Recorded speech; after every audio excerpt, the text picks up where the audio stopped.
తెలిసిన విషయం నీకు చెప్తా అంటే నీ దగ్గర నీకు తెలిసింది ఒకటి నేను చెప్పింది ఒకటి రెండు ఉంటాయి. నా దగ్గర నాకు తెలిసింది ఒకటి నీకు తెలిసింది నువ్వు చెప్పింది ఒకటి నా దగ్గర రెండు ఉంటాయి. రెండు నాకు ఫస్ట్ ఒకటే తెలుసు, రెండు ఎట్లయినాయి? నువ్వు నాతో షేర్ చేసినందుకు రెండు అయినాయి, నేను నీతో షేర్ చేసినందుకు నీకు ఫస్ట్ ఒకటే ఉండే రెండు అయినాయి కదా. అట్లా ఎన్ని షేర్ చేస్తే అన్ని గ్యాదర్ అయ్యేదేంటి? ఇన్ఫర్మేషన్ అనుకున్నాం కదా ఫస్టే, నాలెడ్జ్. నాలెడ్జ్ మనం ఏదైనా మ్యాథ్స్ కానీ ఇంగ్లీష్ కానీ ఏ గ్రామర్ కానీ మనం ఒకరికొకరు చెప్పుకుంటే లేకుంటే బుక్ చదివితే టీచర్లు గెస్ట్లు ఎవరైనా టీచ్ చేస్తే అది మనకు నాలెడ్జ్ అనేది పెరుగుతుంటుంది. కానీ ఈ నోట్బుక్ ఆయనకివ్వు, నీ దగ్గర ఆయనకివ్వు.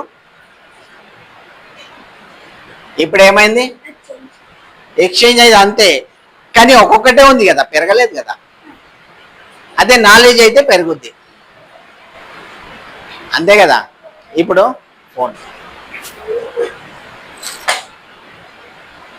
వాళ్ళిద్దరికి వాళ్ళు ఎక్స్చేంజ్ చేసుకుంటారు. ఇప్పుడు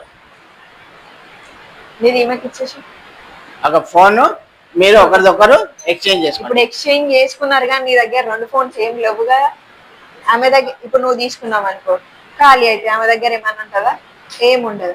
అదే నాలెడ్జ్ అనుకో, నీ దగ్గర ఉన్నది ఈమెకు చెప్తావు, నీ దగ్గర ఉన్నది ఆమెకు చెప్పు, అప్పుడు నాలెడ్జ్ ఇద్దరి దగ్గర పెరుగుతుంది. అట్లా ఇప్పుడు నీకో వర్డ్ తెలుసు, ఓకే, నీకో వర్డ్ తెలుసు, నువ్వు ఆ అమ్మాయికి చెప్పు ఏదో ఒక వర్డ్, ఏదైనా వర్డ్ నార్మల్ గా జనరల్ వర్డ్. నేమ్ ప్లేస్ మనం ఆడతాం కదా వర్డ్స్ గేమ్, అట్లనే ఇప్పుడు ఏదో ఒక వర్డ్ చెప్పు. నువ్వైనా చెప్పు, ఎవరైనా చెప్పండి, ఏదో ఒకటి చెప్పు. నేమ్స్ దేని అయినా ఒక నేమ్ అయినా చెప్పు. ప్రాబ్లం. ప్రాబ్లం, ఆ అమ్మాయి నీకు ప్రాబ్లం అనే వర్డ్ చెప్పింది, అది మాత్రమే తెలుసు ఆ అమ్మాయికి. నీకు తెలిసిన వర్డ్ ఆ అమ్మాయికి చెప్పు, నీ ఫ్రెండ్కి చెప్పు. నువ్వు కూడా ఏదో ఒక వర్డ్ చెప్పు, అందరికి వినిపించాలి. అక్కడ గట్టిగా గట్టిగా చెప్పండి, వీళ్ళు కూడా వినాలి. వినపడట్లే, గట్టిగా చెప్పు.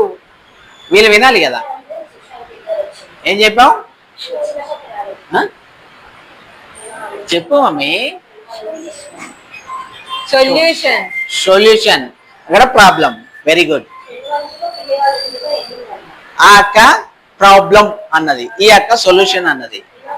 ఆ అక్క ప్రాబ్లం మాత్రమే తెలుసు, కానీ ఈ అక్క ఏం చెప్పింది? సొల్యూషన్. ఇప్పుడు ఆమెకి ప్రాబ్లం తెలుసు, సొల్యూషన్ అనేది తెలుసు. ఈ అక్కకు ప్రాబ్లం అనేది తెలుసు, సొల్యూషన్ అనేది తెలుసు. నీకు కూడా తెలుసు, ఇప్పుడు ప్రాబ్లం తెలుసు, సొల్యూషన్ తెలుసు. వాళ్ళు మాట్లాడుకుంటే విని మీ అందరికి కూడా నాలెడ్జ్ వచ్చింది. మీ దగ్గర ఉన్న ఒక వర్డ్ వీళ్ళిద్దరు చెప్పింది 2 words 3 words మీకు నాలెడ్జ్ వచ్చాయి కదా. నాలెడ్జ్ షేర్ చేసుకున్నందుకు ఒకరి నుంచి ఒకరికి పెరుగుతుంది. కానీ ఏదైనా ఇది ఇచ్చిపుచ్చుకున్నాం పెరగలేదు, ఫోన్లు ఇచ్చిపుచ్చుకున్నారు పెరగలేదు, రూపాయలు నేను 10 రూపాయలు ఇచ్చాను, అవి నా 10 రూపాయలు అక్కడ నుంచి వచ్చినాయి, నా 10 రూపాయలు అక్కడ పోయినాయి. అవి పెరుగుతాయా? పంచుకుంటే పెరగవు, కానీ నాలెడ్జ్ పంచుకుంటే పెరుగుతుంది అనేది ఇది చిన్న ఎగ్జాంపుల్. ఓకేనా? అర్థమైందా మీకు? అర్థమైంది కదా. అంటే ఇది ఎందుకంటే మీరంతా మీకు ఉన్న సబ్జెక్ట్ మీరు షేర్ చేసుకోండి, డిబేట్ చేసుకోండి, డిస్కస్ చేసుకోండి. నాలెడ్జ్ ఎంత మనం వేరే వాళ్ళతో చెప్పుకుంటే మనకంతా పెరుగుతుంది. కానీ మనం 10 మందికి 10 రూపాయలు ఇస్తే మనకి రూపాయలు ఉన్నది పోతాయి, కానీ పెరుగుతాయా? పెరగవు. అదే నాలెడ్జ్ ఇస్తే మనకున్న నాలెడ్జ్ కూడా మళ్ళీ పెరుగుద్ది. వేరే వాళ్ళకి పోయినా కన్నా మనకు మళ్ళీ అది పెరుగుతుంది కదా. అందుకని అన్నిటికంటే మెయిన్ ఏంటి? మనకు మనుషులకు నాలెడ్జ్, జ్ఞానం అనేది దాన్ని మించింది ఏమీ లేదు. అన్నిటికంటే గొప్పది జ్ఞానం. జ్ఞానంతోనే మనం ఏదైనా సాధించగలుగుతాము అనడానికి ఇది చిన్న ఉదాహరణ. Okay, right. చప్పట్లు కొట్టరా? Okay, thank you.